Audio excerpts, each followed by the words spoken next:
Let me tell you a story, a long one.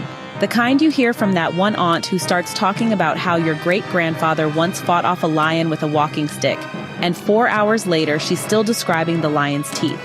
This one starts in 1820 and ends in 1910. Almost 100 years of broken dreams, blood ties, and bitter fruit. All because a 14-year-old boy was once turned away from a nice white house by a well-dressed black man.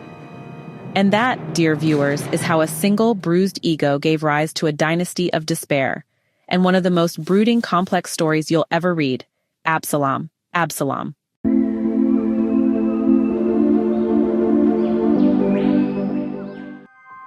Thomas Sutpen just appeared one day in Yoknapatawpha County.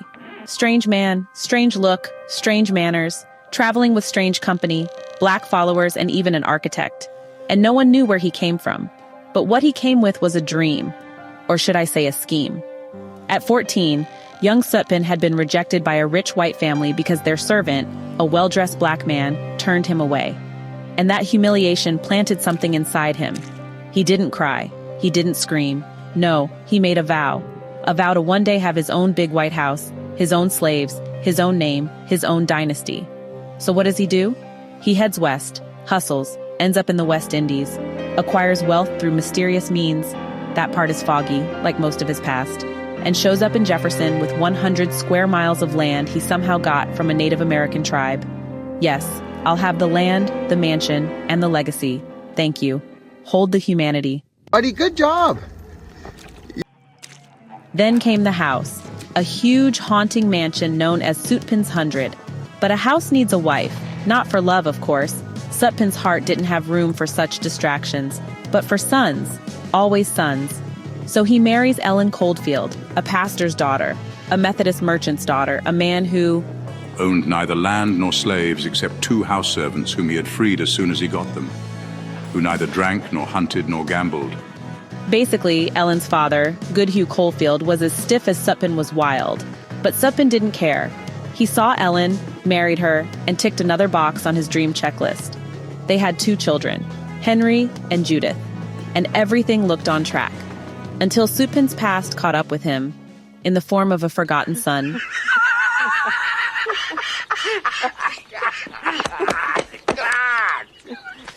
Why didn't you tell me? You see, during his West Indies adventure, Sutpen had married a woman he believed was Spanish. Turns out she was Haitian.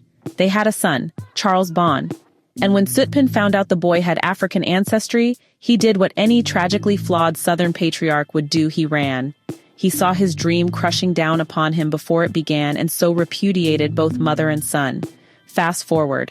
Charles Bon and Henry Sutpen meet in university, become best friends. Then Bon falls in love with Henry's sister Judith. Drama? Oh, you have no idea.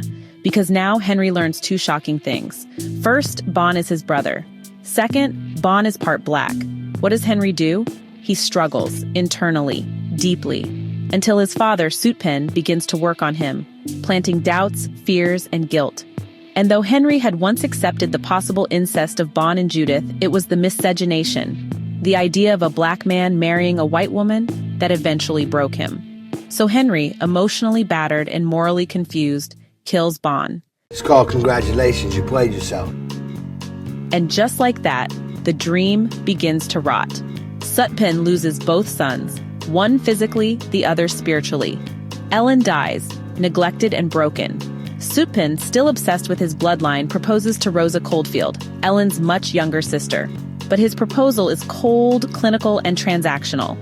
If she were to make him sons, there would be marriage. Rosa, understandably insulted, storms out. Sutpen doesn't give up. In a final, desperate attempt, he seduces a poor girl, granddaughter of a handyman on his land. She gets pregnant. But alas, it's a daughter. Sutpen's vision crumbles. And like the biblical Absalom, who rebelled against his father, so too does Sutpen's legacy end in rebellion, loss, and death. We all go a little mad sometimes. Absalom, Absalom, published in 1936, is William Faulkner's darkest, densest epic. It's not just a story, it's an excavation of memory, race, history, patriarchy, and the haunted South. The narrative, it's layered, told through multiple perspectives, Rosa Coldfield tells it to Quentin Compson. Quentin's father chimes in. Quentin then retells it to his Harvard roommate Shreve, and Shreve reconstructs it back to Quentin. It's like watching four blindfolded people describe an elephant. Only the elephant is on fire and everyone's got personal baggage. And each narrator doesn't just recount the events, they interpret them. They project. The truth becomes slippery. The story is told, retold, distorted, spiraled, until we finally arrive at something resembling clarity. Faulkner's style? Oh boy. Long sentences. I mean long sentences. Paragraphs that go on for pages. Inside each sentence, a maze of side notes, clarifications, speculations, and interjections. But here's the thing. It works. If you give it the attention it deserves, it rewards you with one of the most profound, psychologically rich narratives you'll ever read. Now about Thomas Sutpen himself. He's a paradox. Even the few times a somewhat omniscient narrator took over, carried little of essence, so that Sutpen's evilness could lie not in him, but within the skewness of the narrative. He doesn't kill anyone, doesn't steal, and yet he's evil as any Gothic villain. His sin is his vision, his obsession, his refusal to see people as people. Women, tools for breeding sons, vehicles for legacy, friends, pawns. There's something Heathcliffian about him. Yes, Wuthering Heights fans, I see you. That dark charisma, that brooding loneliness, that destructive obsession. And if you're reading this from a feminist lens, the alarm bells ring louder. Marriage is a transaction. Women are wombs. Judith, who may have had more of Sutpen's strength than Henry, is invisible to him. Rosa, used. The poor girl who bears his last child, forgotten. He is the patriarch, the empire builder.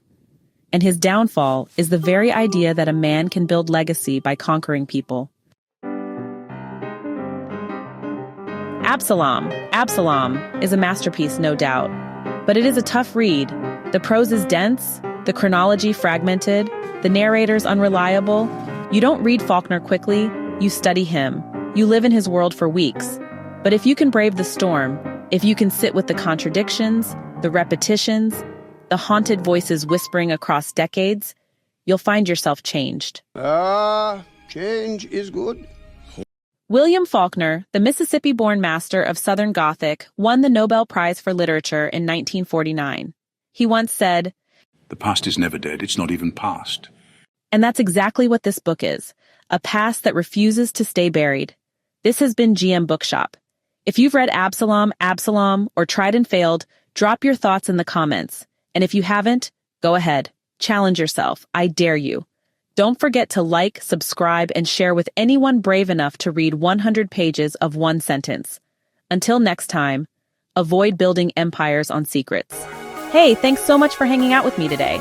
If you're interested in diving deeper into this book, I've left some links down in the description. You can use it to grab yourself a copy and keep the adventure going. And if you're in the mood for more great reads, don't go just yet. Click on one of the videos popping up right now that I think you'll love.